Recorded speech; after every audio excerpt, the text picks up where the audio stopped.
일곱 번째 시간입니다. 일곱 번째 성경에 대한 교리를 지금 나누고 있어요. 그래서 성경에 대한 성경 교리인데 오늘 특별히 계시에 대한 성경 교리를 나누는데 지난주에 배웠던 특별 계시의 내용 잠깐 살펴보고 이제 그 다음 진도를 나가도록 합니다. 묵상 첫 번째 한번 보세요. 대단히 중요한 부분에 결코 소홀히 여기면 안 되는 부분입니다. 다 같이 한번 읽어볼까요? 이따 외웠는지 안 외웠는지 광고하시는 형제부터 아마 시작할 거예요. 토시 하나 틀리면 안 되겠죠. 다 같이 읽어봅니다. 시작. 성경은 하나님께서 죄를 지은 인간을 예수 그리스도의 십자가 사역을 통해 성령님의 능력으로 구속하시는 계시의 책입니다. 아멘. 그리스도인이라면 성경을 무슨 책으로 믿느냐? 바로 이와 같은 책으로 믿는다는 믿음의 고백이지요.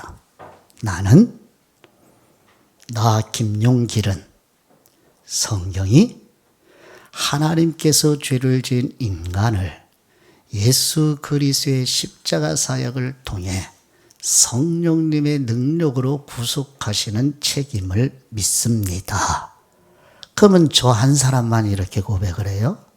아니죠. 구원받은 그리스도인이라면 다 성경책을 이런 믿음으로 고백을 하는 거예요.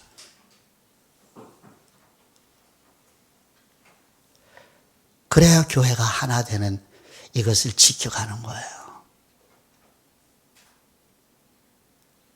동일한 믿음을 고백해야 되는 거죠. 자, 첫 번째, 이 묵상. 이거 놓치면 안 돼요. 자, 그 다음 두 번째 묵상이에요.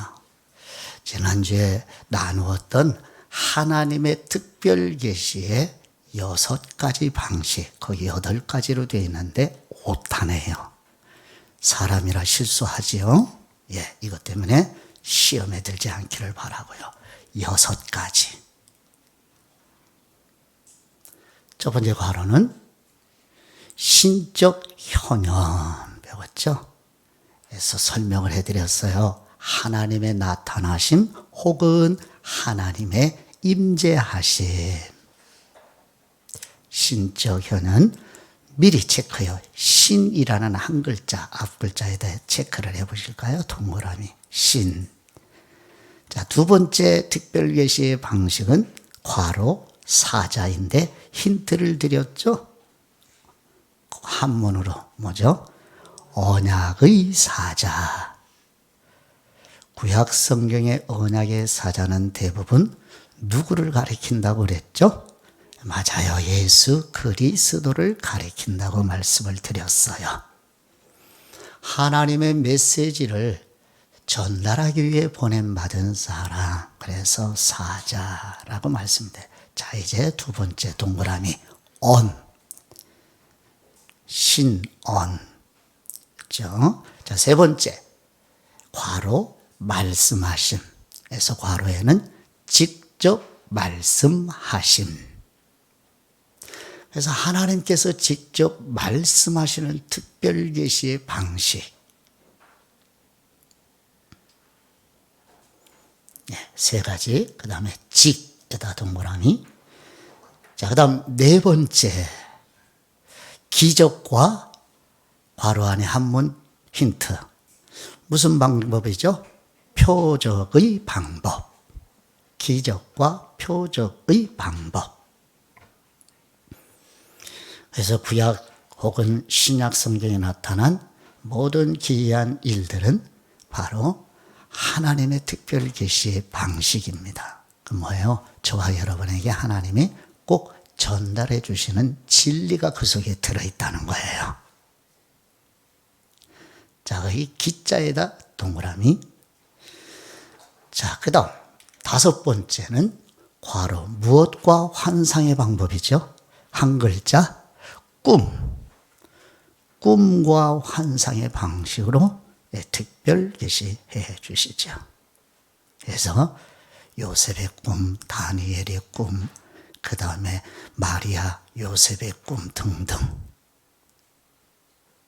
예. 마지막 6번째는 무엇의 방법이죠?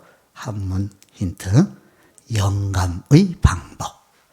그래서 꿈 동그라미, 영감의 영 동그라미. 자, 동그라미 앞 글자만 했어요. 다 읽어볼까요? 시작. 신언직 기꿈 영. 여러분 기말고사, 중간고사 많이 연습했죠. 그래서 시험 보기 위해서 마찬가지로 하나님의 특별 계시의 6가지를 외워야죠. 그래서 신언직 기꿈 영. 이게 뭐야? 이게 뭐야? 서로 물어보고 대답하는. 신언직 기꿈영. 더 좋은 방법이 있어요? 저 목사는 첫 글자에서 나 기분 나빠. 끝자로 할 거야. 예, 그래도 여튼 기억하면 좋죠. 6가지 방식. 신언직 기꿈영. 이건 진리가 아니고 우리가 마음에 새기기 위한 하나의 방법이고요. 자, 이렇게 지금까지 지난주에 배웠던 하나님의 특별 계시의 6가지 방식을 잠시 되새겨 보았어요. 도움이 되시나요? 그래요. 도움이 되기도 하지요.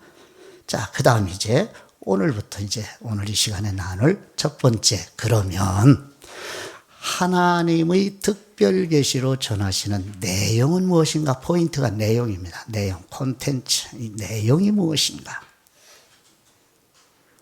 6가지 방식으로 우리에게 특별 계시에 해주시는데 그 내용이 무엇일까? 장가 잘 가고 시집 잘 가라는 내용일까? 그거는 아니겠지요. 그렇죠?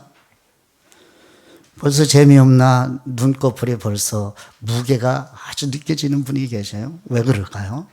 습관성일 수 있어요. 지키세요. 첫 번째, 성경은 하나님께서 구속하시는 일을 기록한 책입니다. 그렇죠? 앞에서 하고 왔죠. 성경은 하나님께서 구속하시는 일을 기록한 책입니다. 신구약 성경이요. 그래서 성경은 이렇게 얘기해요. 성경은 하나님의 구속사입니다. 성경은 하나님의 구속사.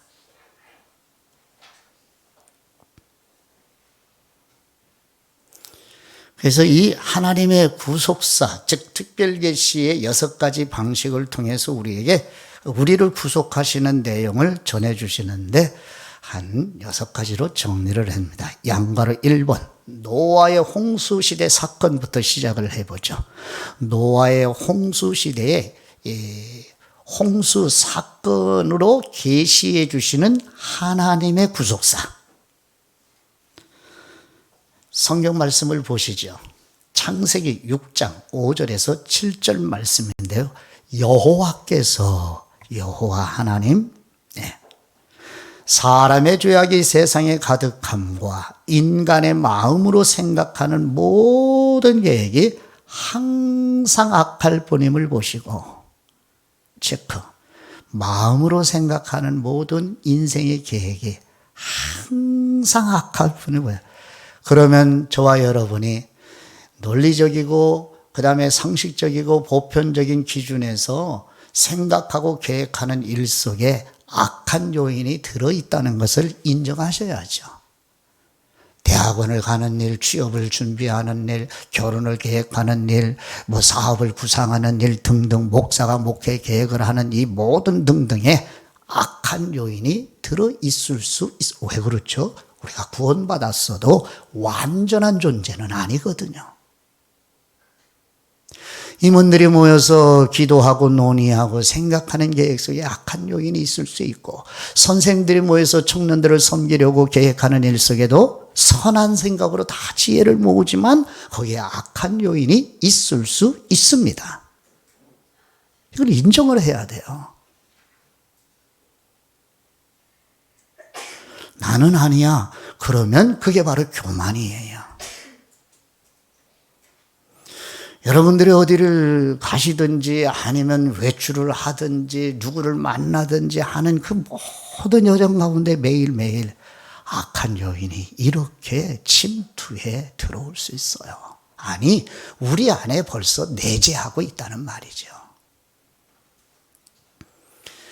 그 다음 6절 말씀에 땅 위에 사람 지으셨음을 한탄하시고 마음에 근심하시는, 즉 인격이신 하나님의 마음을 이렇게 표현하는 거죠.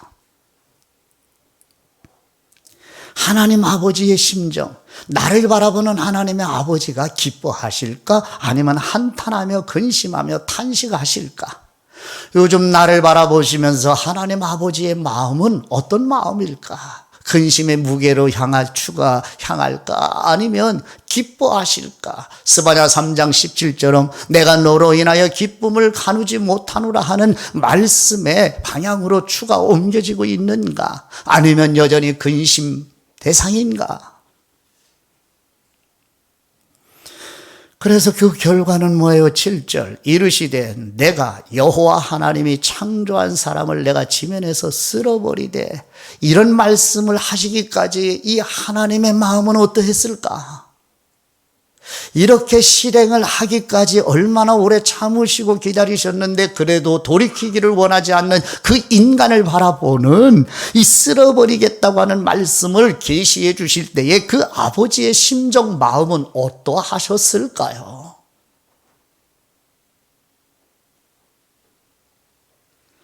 사람으로부터 가축과 기는 것과 공중의 새까지 그리하리니, 여러분, 짐승이 자연 만물이 무슨 죄가 있어서 무슨 잘못을 해서 이렇게 쓸어버림을 당하나요? 왜 이상을 당하죠? 인간 때문에요. 그럼 오늘날도 예외가 아닌가요? 오늘날도 마찬가지예요. 저와 여러분이 잘못 살기 때문에 이 자연 만물이 지금 고통하며 탄식하며 슬퍼하며 그날이 오기를 고대하고 있는 자연 만물에 대해서 사도 바울이 로마서 8장에서 말씀하고 계시잖아요. 여러분만 힘들고 괴로워 슬퍼하나요? 자연 만물이 풀 한 포기가 우리 때문에 얼마나 슬퍼하며 탄식하고 있는지요.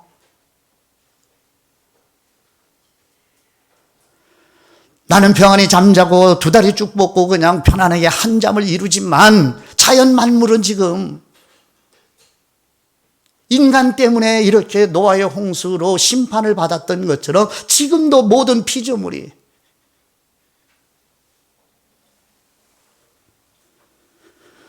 이는 내가 그것들을 지었음을 한탄함이라. 인간을 지었으면 이렇게 탄식하시는 아버지의 마음이 바로 성경에 계시해 주신 구속의 내용이에요. 그런데 이런 심판의 메시지와 함께 8절 말씀에 하나님의 구속의 계시가 담겨져 있어요. 그러나 노아는 여호와께 은혜를 입었더라. 아멘. 이게 하나님의 구속이에요. 그래서 심판을 예고하면서 노아의 방주를 만들게 하는, 이 방주가 교회요. 바로 방주가 예표하는 거죠. 누구를? 예수 그리스도를. 그래서 노아의 홍수에 심판이 있지만 그 심판 안에 예수 그리스도를 통한 구속사를 바로 계시해 주신 거예요. 노아가 갑자기 등장을 해요. 전혀 설명을 하지 않잖아요. 무슨 자격으로 노아가 무서운 심판이 있는 그 사건 속에서 은혜를 입었는지, 무엇 때문에, 무슨 자격 때문에 이런 은혜를 입었는지 설명을 하지 않습니다. 근데 노아는 은혜를 입었다는 이 은혜가 구속의 은혜입니다. 저와 여러분도 마찬가지예요. 무슨 자격이 있어서 구속을 받은 게 아니에요. 자격이 하나 있죠. 그 한 가지는 뭐예요? 다 쓸어버림 당하는 자격밖에 없어요. 근데 수많은 사람들이 다 쓸어버림을 당했지만 노아와 방주 안에 들어간 짐승들과 피조물과 그리고 노아의 가족만 구속함을 받았어요. 그러니 자랑할 이유가 없지요. 자랑할 수 있는 마음이 아니잖아요. 노아의 뜻은 안위라는 뜻이고 안식이라는 뜻입니다. 하나님의 안식. 누구 안에서 안식이에요? 예수 그리스도가 초청하죠. 누구나 수고하고 무거운 짐진 사람들아 다 내게로 와라. 내가 너희를 쉬게 하리라. 마태복음 11장에서 초청하시죠. 바로 예수 그리스도. 노아는 이름 자체로 예수 그리스도를 나타내 보여주고 있죠. 이름으로도.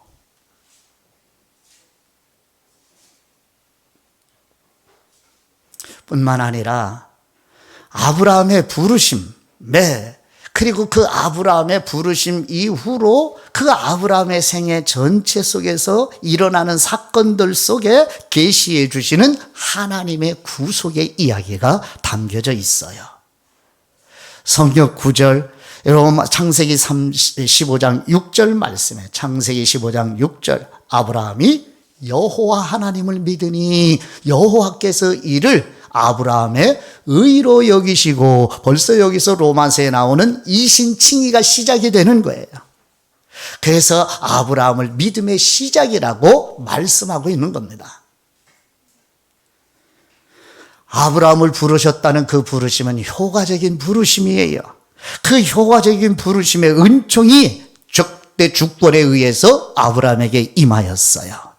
그 부르심이 효과적인 부르심이라는 증거가 하나님께서 말씀하시는 대로 따라가는, 물론 좌충우돌하죠. 일사천리로 그냥 줄긋하게 하나님이 부르신 따라가는 게 아니라 실수도 하죠. 넘어지기도 하죠. 인생의 일대에 엄청난 실수도 해요. 효과적인 부르심을 받았지만 그럼에도 불구하고 하나님의 구속의 은총의 손길이 아브라함을 지속적으로 포기하지 아니하고 이끌어 가시지요.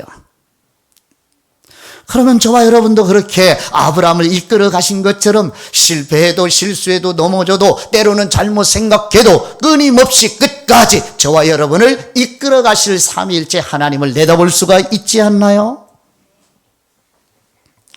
거기 15장 6절 창세기 15장 6절 믿으니 체크, 그 다음에 의로 체크, 요 두 단어를 연결하면 이신칭의의 성경 교리가 담겨져 있습니다. 로마서 1장 16, 17절 말씀.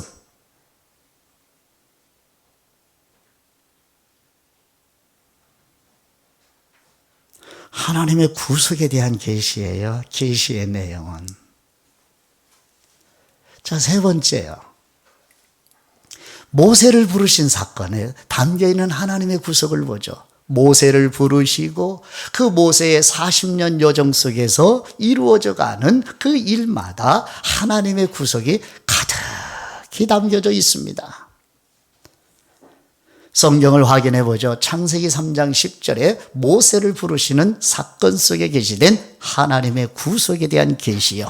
13절 출애굽기 3장 13절 모세가 하나님께 아뢰되 나 모세가 이스라엘 자손에게 가서 이르기를 너희 조상의 하나님이 나를 너희에게 보내셨다라고 말하면 이스라엘 백성 그들이 나 모세에게 묻기를 그분의 이름, 네가 지금 하나님이 우리에게 보냈다고 그랬지. 그럼 네가 말한 그 하나님의 이름이 무엇이냐?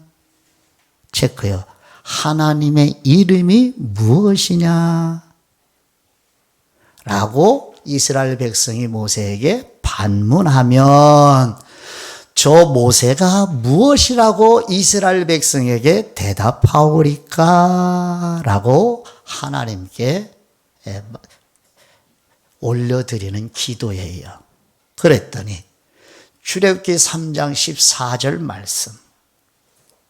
하나님이 모세에게 이르시되, 이제 하나님께서 기도로 모세가 간청을 올려드리니 하나님께서 말씀으로 대신 강복해 주셔요.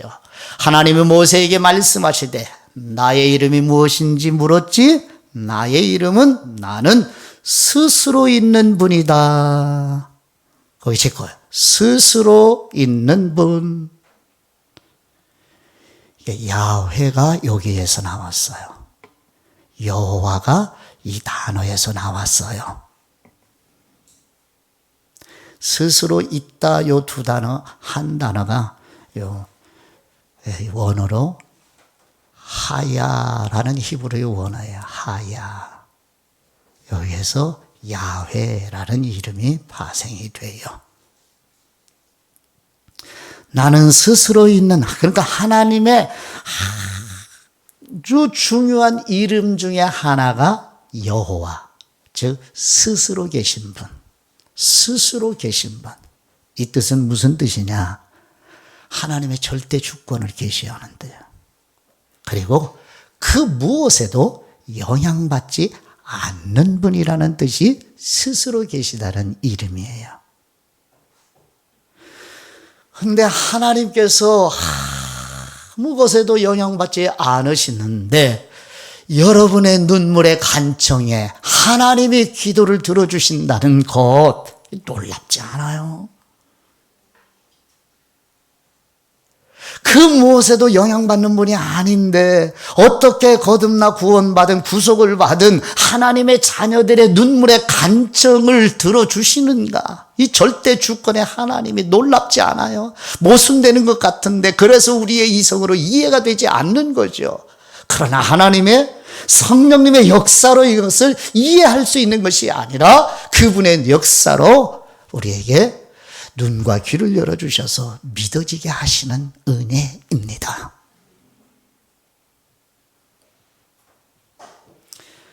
그래서 또 이르시되 너는 이스라엘 자손에게 이와 같이 이르기를 스스로 있는 분이 너를 바로 이스라엘 백성에게 보내셨다 하여라. 스스로 계신 분. 스스로 존재할 수 있는 존재는 오직 삼위일체 하나님뿐입니다. 모든 피조물은 산소, 안 보이는 여러분 전파, 이런 모든 것들, 빅뱅 이론, 과학, 물리, 공식, 화학적 반응 원리, 생체 원리, 사람들이 찾아낸 거 창조한 게 아니에요. 하나님이 창조하신 것을 인간이 이제야 찾아내는 것뿐입니다. 근데 세상은 누구를 추켜올려요? 그걸 처음 찾아낸 인간을. 근데 여러분은 어떤 사람이에요? 그걸 찾아낸 그것을 그 사람을 인정을 해주기도 하지만 그 사람이 찾아낸 그 원리를 창조해서 이 세상에 주신 하나님 창조주를 높이며 찬송하며 예배드리며 그분께 영광을 돌려드리며 그분을 인정하는 사람들이 교회 그리스도인들 아닌가요? 바로 여러분 아닌가요? 여러분이 지금 학교에 가서 교수님들한테 배우는 모든 원리, 공식, 경제학, 과학, 생물학, 우주, 구조학 이런 산업 디자인의 원리들 모든 그림이 조합하는 색깔의 원리 그림도 색깔이 왜요? 빛이 없으면 이 빛이 색깔들을 우리가 분별할 수가 없는 것 아시지요? 그럼 하나님의 창조가 아니면 우리는 아무것도 할 수가 없는 것이에요. 그럼 학교에서 선생님들, 교수님들한테 배우면서 감탄하면서 놀라며 강의실에서 여러분 솟구쳐내는 찬미를 올리며 하나님 참으로 놀랍습니다 하고 경배를 드리는 바로 강의실의 여러분 예배자이죠. 놀래보셨어요? 강의를 들으시면서 하나님을 생각해 보셨어요?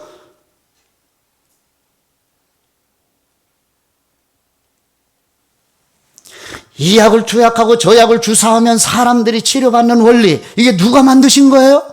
그 약 자체에 있어요? 그 약 자체의 원리를 누가 주셨어요? 여러분을 사랑하시는 창조주 하나님이 그 약 주사약 속에 그 원리를 주신 분 인정하시나요? 범사의 하나님을 인정하라.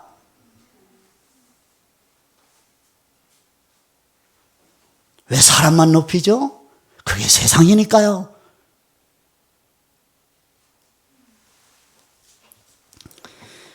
이제 네 번째요. 거의 다 마무리돼 가요. 네 번째. 이제 홍해 사건 속에 계시해 주신 하나님의 구속을 한번 같이 볼까요? 시편 106편 7절 말씀해 보시면 시편 106편은 특별히 홍해의 이야기를 찬미하는 그 홍해 속에 담겨져 있는 하나님의 구속의 은혜를 마음껏 찬양하며 올려드리는 내용이 시편 106편입니다. 자, 7절부터 12절까지 한번 보시도록 하죠. 7절. 우리의 조상들이 애굽에 있을 때 애굽 동그라미 이게 오늘날 세상입니다. 애굽에 있을 때 주님의 기이한 일들을, 주님의 기이한 일, 거기에서 주님 빨간 글씨로 표시한 주님은 여호와 하나님이십니다. 기이한 일들이 뭐죠? 애굽에 있을 때 기이한 일 10가지 재앙, 마지막 6월절 어린 양의 죽음으로 구속된 사건이죠.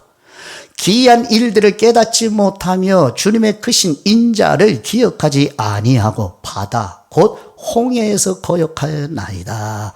홍해 바다에서. 왜 거역해요? 왜 불평해요? 홍해가 앞에 있죠? 뒤에는 애굽 군대가 쫓아오죠? 그래서 중간에 끼인 이스라엘 백성들이 무섭죠? 두렵죠? 공포죠? 그래서 불평하기 시작하죠. 그럼에도 불구하고 못된 이 목사의 생각에 되면 이들 한번 본때를 보여줘 맛을 봐라 하고 물로 쓸어버릴 텐데 하나님은 그러지 아니하셨습니다. 또 참으셨습니다. 기다리셨습니다. 홍해바다에 잠수시켜서 몰사시키는 것이 하나님의 목적이 아니기 때문입니다. 그 다음이요. 8절 말씀. 그러나 여호와께서는 자기의 이름을 위하여, 누구를 위하여? 이스라엘 백성들을 위해서가 아니라 하나님을 위하여. 그럼 저와 여러분을 오래 참으시고 계속해서 이끌어 가시는 건 우리를 위해서예요? 물론 맞기도 해요. 그러나 그게 전부가 아니에요. 누구를 위하여? 하나님의 이름을 위하여. 왜? 하나님의 이름의 명예를 위해서. 만약에 홍해바다 물에 잠수시켰으면 애굽 세상 사람들이 얼마나 비웃었겠어요. 그러니 저와 여러분이 중도에 포기하고 좌절하고 절망하고 이래서 주저앉아 버리면 하나님의 이름의 영예가 훼손되기 때문에 하나님의 이름을 위하여 우리를 지속적으로 촉구하시고 권면받게 하시고 이런저런 조언도 듣게 하고 때로는 책망도 받게 하고 부끄러움도 슬픔도 겪게 만들어서 하나님의 이름의 영예를 위해서 우리를 데리고 가시는 하나님이십니다. 그 다음에 하나님을 이름을 위하여 그들을 구원하셨으니 그분의 큰 권능을 만민이 알게 하려 하심이라. 우리의 구원과 우리의 믿음의 성장으로 인도하셔서 우리로 하여금 주변 사람들에게 하나님의 큰 권능, 전지전능하신 하나님을 드러내게 하기 위하여. 자, 그 다음 9절 말씀. 이에 홍해를 꾸짖으셨다. 출애굽기 당대의 사건에는 홍해바다를 꾸짖었다는 말은 안 나오죠. 그런데 후대의 후손들이 이렇게 찬송을 해요. 홍해바다를 꾸짖으시는 하나님. 우리가 만난 좌절과 시련과 절망의 슬픔을 꾸짖어 우리를 회복시키시는 하나님. 우리를 지배하려고 늘 미혹하고 뒤사리고 있는 마귀를 꾸짖으시는 하나님. 우리를 게으름으로 몰아가는 이 모든 나태함을 꾸짖으시고 다시 일어서게 하시는 하나님.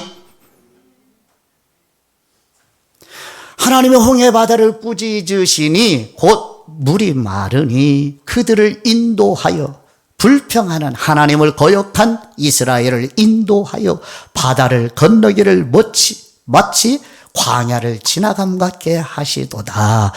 이게 은총 아니에요? 이게 은혜지요? 노아의 홍수의 사건으로 노아에게 은혜를 입으신 거하고 일치가 되지요? 그럼 여러분도 이 세상의 홍해바다를 지금 건너는 중이죠? 그 과정 속에서 때로는 공부도 하고 취업 준비도 하고 그 취업 준비를 몇 날 며칠을 고심해서 열심히 했는데도 잘 생각대로 이루어지지 않죠. 그게 바로 홍해바다 아니에요. 그런데 하나님이 사랑하시기 때문에 그 관문을 지나가게 하시되 마른 땅을 걷게 하시는 하나님의 손길을 들여다볼 수 있어야지요. 눈을 열으셔야죠. 마음의 문을 열으셔야죠. 성경은 글자가 전부가 아니에요. 그 글자 속에 담아져 있는 우리를 향한 하나님의 인격, 하나님의 마음, 하나님의 심정이 고스란히 안에 담아 있는 것이지요. 10절 말씀이요. 그들을 그 미워하는 사람의 손에서, 미워하는 사람 누구예요? 애굽 세상이죠. 세상. 애굽 세상의 손에서 구원하시며 그 원수의 손에서, 애굽을 지배하고 있는 보이지 않는 영적 세력은 뭐예요? 악한 영 마귀의 세력이죠. 마귀의 집에서 우리를 구원하셨다는 거죠. 지금 이 세상을 지배하는 악한 영이 있지요. 이거 믿으시나요? 그 악한 영이 지배하는 세상에서 여러분을 건져내신 것을 믿으시나요? 이게 그리스도인들입니다. 이 믿음의 고백을 하는 것이에요.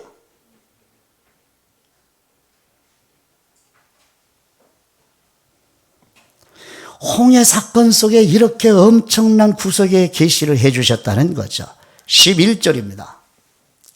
그들의 대적들을 물로 덮으심에 이스라엘 백성 곧 하나님의 백성들을 대적하는 원수 같은 역할을 하는 사람들이 누구예요? 바로 애굽의 군대이지요. 그들을 물로 덮으시고 이스라엘 백성들이 도무지 손으로 할 수 없는 일이죠. 그거 누가 해주셔요? 창조주 하나님이 해주십니다. 바로 여러분의 아버지 하나님이 해주십니다. 그들 중에서 하나도 살아남지 못하였도다. 이에 그들이 그분의 말씀을 믿고 이제서 그분 하나님의 말씀을 믿고 그리고 하나님을 찬송하는 예배를 드렸도다. 할렐루야. 구원의 목적이 여가 종착역이죠. 예배 드림. 그러므로 구원의 감격을 하는 분, 이런 구속의 엄청난 사건 속에서 내가 은혜를 입은 것을 아시는 분은 예배가 싫은 게 아니죠. 예배를 마지못해서 드리는 게 아니죠. 자원하는 마음이 생기는 게 예배자이죠. 즐거워하는 마음으로 예배 드림이 예배자이지요. 그게 구원의 감격이죠. 그게 구원받은 사람의 특징이죠. 예배를 등 떠밀려서 드리는 사람 믿음이 자라야죠. 구원받았다면. 학사에 있는 젊은 청년 여러분, 여기 내려오라. 그렇게 십리길이 되어 백리길이 되나요? 그렇게 어려운가요? 차원에서 들어오는 미리 좀 몇 분, 10분 정도 일찍 나와서 함께 예배를 준비하면 얼마나 좋아요? 근데 왜 그게 안 되지요?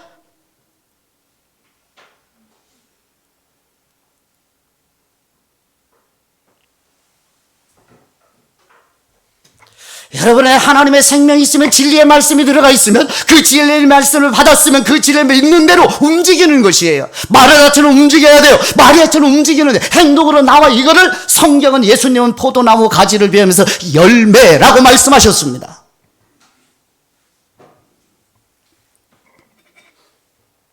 다섯 번째요. 이제 예수 그리스도는 하나님의 구속의 계시의 중심입니다. 할렐루야. 예수 그리스도는 특별 계시의 중심이고 계시 자체예요. 그래서 지금 복음서의 말씀을 계속 예수님과 함께 골고다 언덕까지 지금 가느라고 주일 오전에 말씀을 나누는 거죠. 자, 보시죠. 사도 바울이 영감을 받아서 우리에게 증언해 주는 고백을 같이 들어봅니다. 아버지의 마음이 담겨 있습니다. 갈라디아서 4장 4절 말씀, 때가 참에 아버지의 때입니다. 예수님의 아버지의 때가 되지 않으니 마치 성경 본문 복음서에서 사람들이 무서워서 다른 데로 이동하는 것처럼 보이는데 철저히 예수님은 아버지의 때를 기다리며 순종하십니다. 순종이 아니라 순종. 그래서 복종하시는 거예요. 아버지의 뜻에. 청년 여러분, 결혼도 아버지의 때에 복종하시기를. 여러분이 원하는 때에 하는 게 아니라 아버지의 때에 복종하시는 청년들이 되기를 바라요. 아버지여, 내가 결혼하는 이 시기가 아버지의 때에 할 수 있도록 인도해 주옵소서. 취업을 준비하는 청년 여러분, 취업도 내가 원하는 때가 아니라 아버지의 때에 취업이 되기를 원하나이다. 그러니까 취직하신 분들이 싫어서 사표를 들고 다니는 청년 여러분도 이 사표도 아버지의 때에 제출하기를 원하나이다. 즉흥적으로 기분에 맞게 하지 마시고요. 얼마나 힘들게 취업한 직장인데 조금 힘들다고 그냥 휙 던지나요? 그 사람 무엇을 믿고 결혼을 하겠습니까? 그런 청년과. 내가 이것도 못 참으면 결혼 생활하면 얼마나 이것보다 힘겨운 일들이 많아질 텐데 그때마다 남편 사표 내고 아내 사표 내면 어떻게 살 거예요? 자식 낳아서 부모가 돼서 부모 사표 낼 수도 없잖아요. 더 참아보시죠. 한 번 더 참아보시죠. 하나님이 나를 항상 참아주신 것처럼 나도 더 참아야 되겠다.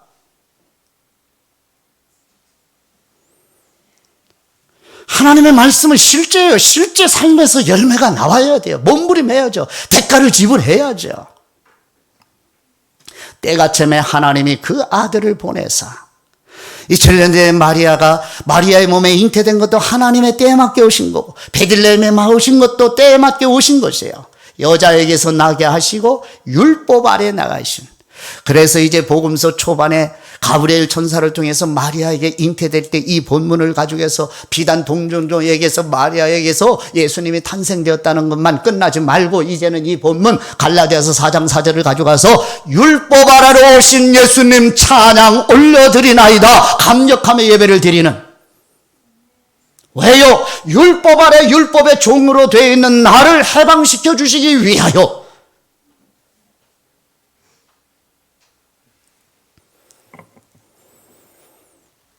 그래서 5절 말씀에 이렇게 말씀하죠. 율법 아래 있는 저와 여러분을 속량하시기 위하여 우리로 아들의 명분, 아들은 누구예요? 하나님 아버지의 자녀입니다. 하나님 아버지의 자녀의 명분을 얻게 하기 위해서 이건 뭐예요? 거기다 써놓으셔. 야고보서 1장 18절 하나님 아버지께서 진리의 말씀으로 나를 낳으신 이걸 위하여 먼저 무슨 일이 있어야 됐어요? 예수 그리스도가 나를 대리신해서 십자가에서 나를 속량하시는 죄의 값을 치러내시는 일을 하셔야만 됐다는 말입니다. 우리의 구원이 값싼 거 아니에요. 은혜이지만 값싼 구원이 아닙니다. 하나님은 어마어마한 대가를 지불해 내신 거예요.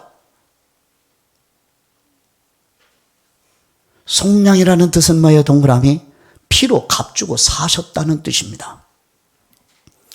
예수 그리스도의 피로 하나님께서 나를 주고 사셨어요. 그게 구속이에요. 그게 속량이에요. 그러면 그리스도인이 된 사람이 이 믿음을 고백하면서 세례를 받는 감격이에요. 저도 세례 받을 때 이런 교육도 없이 그냥 세례를 때가 되니까 세례를 받으라고 해서 세례 받으면 그거는 듣기는 했죠. 무엇을? 예수님이 세례를 받은가 비둘기처럼 성령님이 충만한 일이 일어났다고 하는가 그 장면만 생각해가지고 나도 세례 받으면 뭔 일이 일어나겠구나 해서 가만히 기다리면서 목사가 한수하고 머리에 손을 내리는데 뭔 일이 일어나긴 뭔 일이 일어나요. 세례받은 여러분 그런 일이 일어났습니까? 아무 일 일어나 아무 느낌 안 들어요. 세례받아도 입교식을 해도. 그럼 왜 하느냐? 교회 행정이에요. 원래는 세례 안 받으면 회장 안 되죠. 그죠? 회칙에. 이게 행정이에요. 세례를 받지 않으면 형식적이든 뭐하든 이 세례를 받으면 그리스도의 몸으로 연합이 돼서 지체로서의 역할을 할 수가 없는 거예요. 이제 앞으로 공동회 또 하게 될 터인데 장로 피태가 안 돼요. 안수집사 안 돼요. 권사 안 돼요. 임원 못 해요. 본래는 성가대원도 세례 안 받으면 하지 말아야죠. 그죠? 싫어요? 이런 교회의 아름다운 질서를 지키기 위해서 세례식을 하고 입교식을 하는 거예요. 이상해요? 구속받았다는 것을 교회 공동체에서 고백하는 것뿐이에요.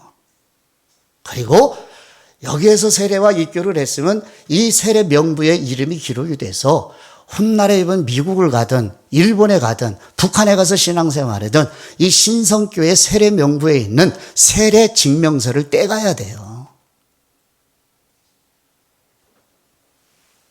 그래서 자기가 받은, 그러니까 친구들끼리 같이 해서 친구가 세례 받았으니까 나도 세례 받았을 것이다 이렇게 하는데 천만의 명부를 뒤져보니 없어요. 근데 이걸 목사가 이야기를 못하고 있으니 이게 교회가 얼마나 타락하고 목사가 얼마나 타협하고 있는 거냐는 말이죠. 세례 명부에 없어요. 근데 세례 받았다는 거예요. 친구들 다 받았다고 하니까.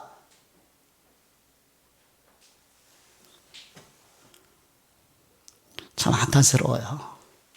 성경교대로 살아야 돼요. 목사가 목회 못하고 쫓겨나도 성경교리대로 살아야 되는데 이거를 배우려고 하고 그래서 배우는 건데 몸부림하고 갈등하고 고민하고 밥맛을 잃어버리고 이런 과정을 겪으면 그렇게 해야 되는 거죠.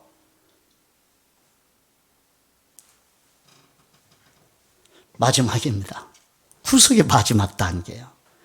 6번째, 오순절 성령님 강림으로 하나님의 구속을 우리 각 사람에게 적용해 주셔서 거듭나게 되고 그리스도인이 되고 교회가 된 거예요. 할렐루야. 그래서 사도행전의 사도 베드로의 성령 충만함으로 증언하는 설교의 메시지를 귀 기울여 보시죠. 사도행전 2장 36절 말씀이요. 그런즉 이스라엘 온 집은, 이스라엘 온 집 체크, 이게 누구예요? 나사렛 예수님을 죽인 유대인. 너희들은 들어라.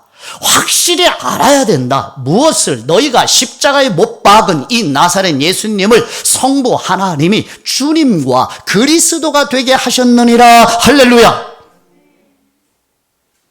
이걸 오늘 낮에 누가 고백해요? 이거를 마르다가 고백해요. 이걸 누가 고백해요? 갈릴리 빌립보에서 베드로가 이걸 고백하는 거잖아요.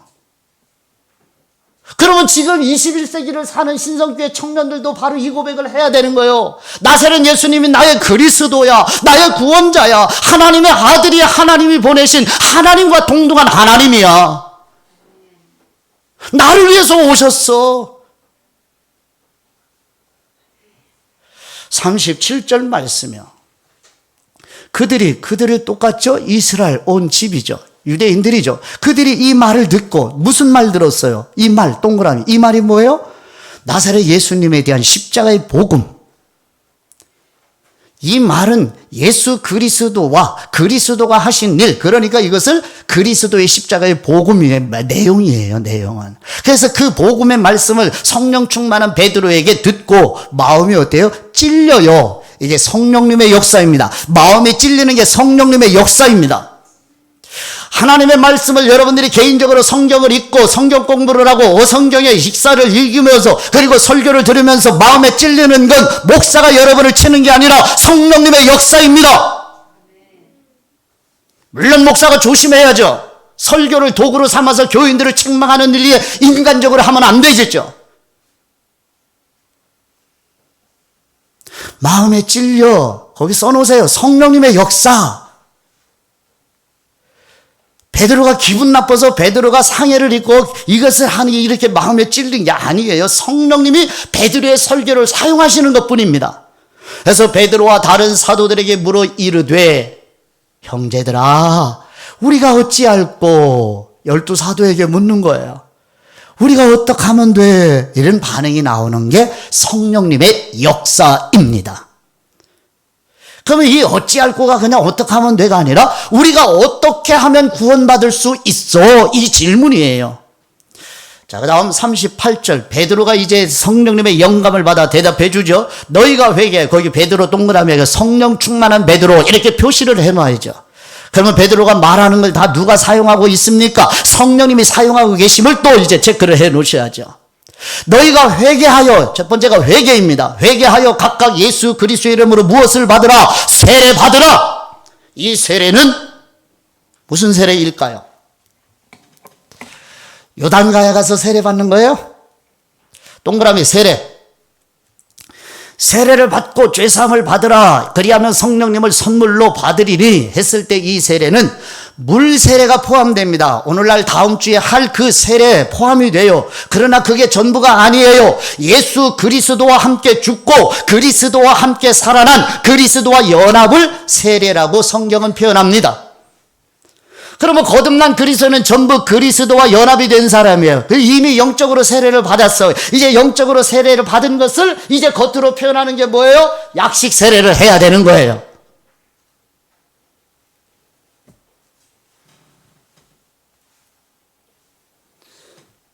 세례 준비를 위해서 기록을 해라니까 참 이게 그동안 숭인동에서부터 복음 듣고 양육 받고 독서하고 한 열매를 보는 기회였습니다. 이번 세례는 제가. 그동안 15년 가까이 와서 숭인동서부터 그 어려움 속에서 그리스도의 복음을 또 성경을 증언하고 또 양육을 숭인동서부터 해와서 지금까지 독서하고 양육을 계속하는 열매가 기록해내는 믿음의 고백의 내용을 보니 아, 이게 열매구나. 그동안 모르겠던 했는데 이렇구나 하는 생각을 가지는 주간이었어요. 이게 기회예요. 그러나 그렇지 않고 양육도 안 받고 복음의 메시지도 듣지 못하고 그렇게 하고서 세례를 그냥 받아놓으니 그러니까 감격도 어떤 전환점도 이게 없었던 거죠. 근데 이제서 늦지막하게 다른 친구들 중고등부 때 입교했는데 나는 어떻게 기회를 놓쳐버리고 이제야 입교를 해서 이런 고백을 진심으로 내 힘으로 하면서 입교를 하고 세례를 받을 수 있나 하면서 제가 질문했죠. 이런 고백을 모르고 입교와 세례를 했으면 어쩔 뻔했나요?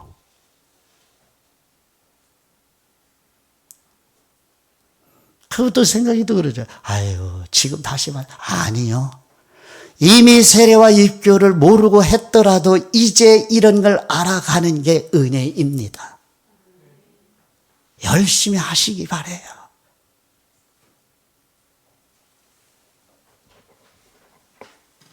그냥 몇 년간 그냥 한 게 아니에요. 대가 지불한 결과 열매들이에요.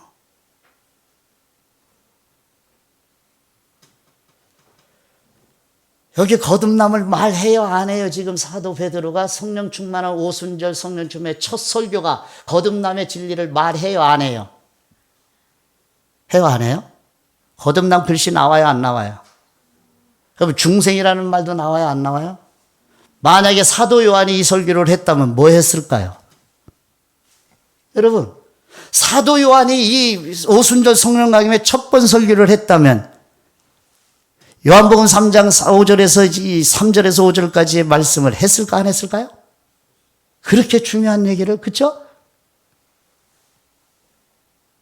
그럼 베드로가 실력이 부족한 게 아니에요. 관점이 다른 거예요. 거듭남이라는 단어가 없다고 해서 거듭나지 않았는데 여러분 그리스도의 이름으로 세례를 받아요? 연합이 돼요? 안 돼요. 그러면 제사함 받으려면요 뭐가 있어야 돼요? 회개하려면 뭐가 먼저 일어나야 돼요? 거듭남 중생이 먼저 일어나야 돼요. 그래야 죄사함 받고 회개할 수가 있는 거예요.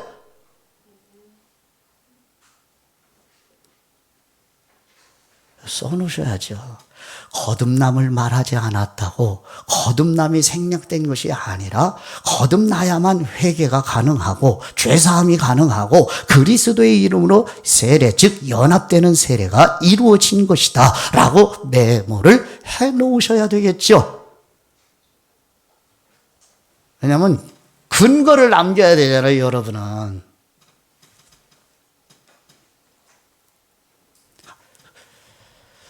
형제 여러분, 여러분의 오른손은 누가 주셨어요?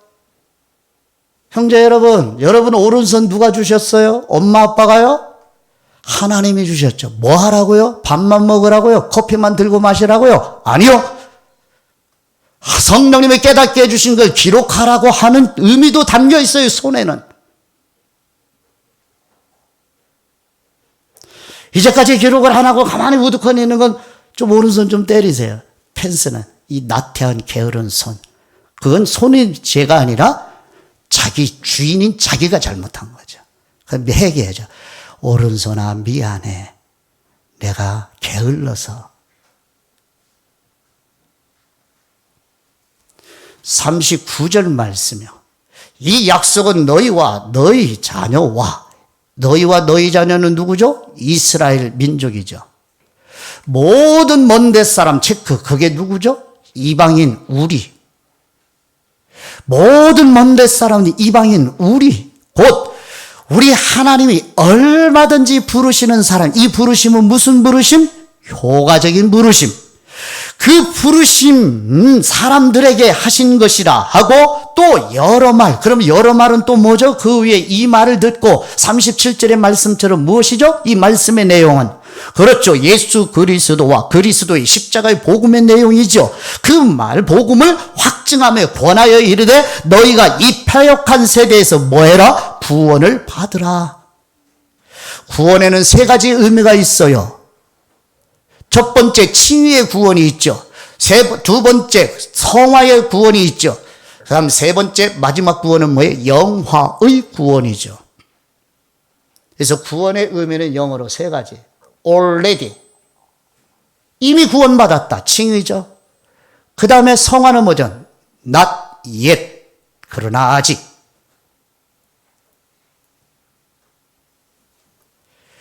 세 번째, 마지막 영화의 복. 이 세 가지가 남아있는 거야. 자, 그 다음 마지막 41절이요. 또 41절. 그 말을 받은 사람들은 그 말은 또 뭐예요? 자, 37절에 이 말 동그라미, 40절에 여러 말 체크, 그 다음에 41절에 그 말 전부 무엇을 가리켜요? 그리스도와 그리스도가 하신 십자가의 복음의 내용. 이 그리스도의 복음을 받은 사람들은 뭘 받아요 또? 세례를 받습니다. 할렐루야. 거듭나서 그리스도와 연합된 영적인 세례도 받고 이제 물 세례도 받는 거예요. 여기서 세례는 침례예요. 우리 장로교는 침례가 아니라 약식 세례입니다. 그래서 세례를 받으면 이날의 성도의 수가 몇 명? 3,000명. 누구의 역사? 베드로가 탁월하게 설교했기 때문에 아니고 거기다 써놓으세요. 성령님의 능력이 놀랍구나 라고 3,000명에 대한 숫자에다가 성령님의 능력이 놀랍도다. 그래서 성령님 찬양합니다. 성령님 사랑합니다. 라고 경배를 드리는 것이죠. 마지막 42절. 그들이 사도의 가르침을 받아 서로 교제하고 떡을 떼며 오로지 기도하기를 힘쓰니라. 할렐루야. 서로 교제, 소그룹에서 말씀으로 함께 이제 나누는 것이 교제죠. 그 다음에 떡을 떼고 식사의 교제가 지금 코로나 때문에 사라졌죠. 이 회복을 위해서 기도하셔야죠. 교회는 식사의 교제도 어우러져 있어야 되는 거예요. 밥 안 먹는 게 능사는 아닙니다. 시골 말을 쓸게요. 예배 마치고 내 빼는 사람 아직 교회가 뭔지를 몰라서 그래요.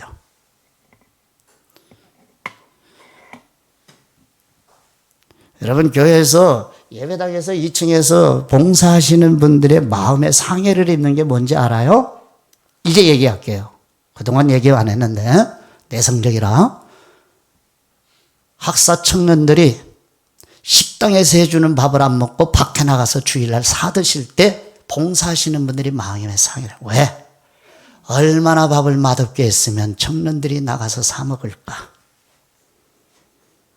여러분들이 밥을 했어 봐요. 근데 나가 먹어요. 마음이 어때요? 어때요? 처음 얘기하는 거예요. 처음.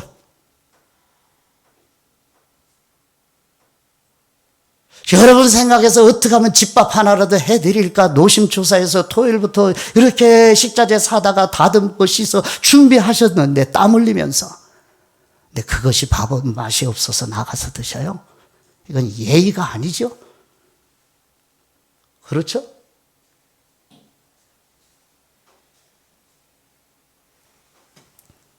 지켜보지 않을게요. 자유롭게 사세요. 그건 진리가 아니니까. 회복하셔야 돼요. 예배 마치고 지체들과 함께 식사하는 게 회복이 되셔야 돼요. 지금 이게 중요한 부분이 하나 빠져 있는 거예요. 성경을 보세요. 성경마다. 그렇게 바리새인들에게 죄인과 세리의 집에서 식사를 하는 예수님이 비난을 받으면서도 가서 식사를 하시는 거. 성경에서 읽지 않아요? 읽으셔야 안 읽으셔요? 그리고 기도하기를 힘써요. 교회는 구원받은 사람들은 구원받았는데 기도하기를 힘쓰냐. 그러니까 또 생각해도 그래. 나 기도하기 힘쓰지 않으니까 나 구원받잖아. 이게 바로 비성적인 생각이 마귀의 미혹이에요. 이런 생각이 들어오는 게. 그러니까 이런 말씀을 들으면 깨달아야죠. 이제 기도 한 번에라도 움직여야죠. 꿈틀거려야죠. 수요일날 저녁 10시 반에 이 자리에서 청년들이 예배를 기도하기로 이제 광고를 할 터인데 미리 얘기해서 미안해요 회장님. 함께 움직여야죠. 밤 1시, 2시까지 때르릉 울리면서 현관문까지 열리는데 10시 반에 기도하는 일주일에 한 번도 안 내려온다면 나는 도대체 어떤 존재인가? 회장님 대신 얘기해 주니까 좋죠? 하셔야죠. 성경 교리가 우리를 움직이게 하는 거예요. 그래서 배우는 거예요.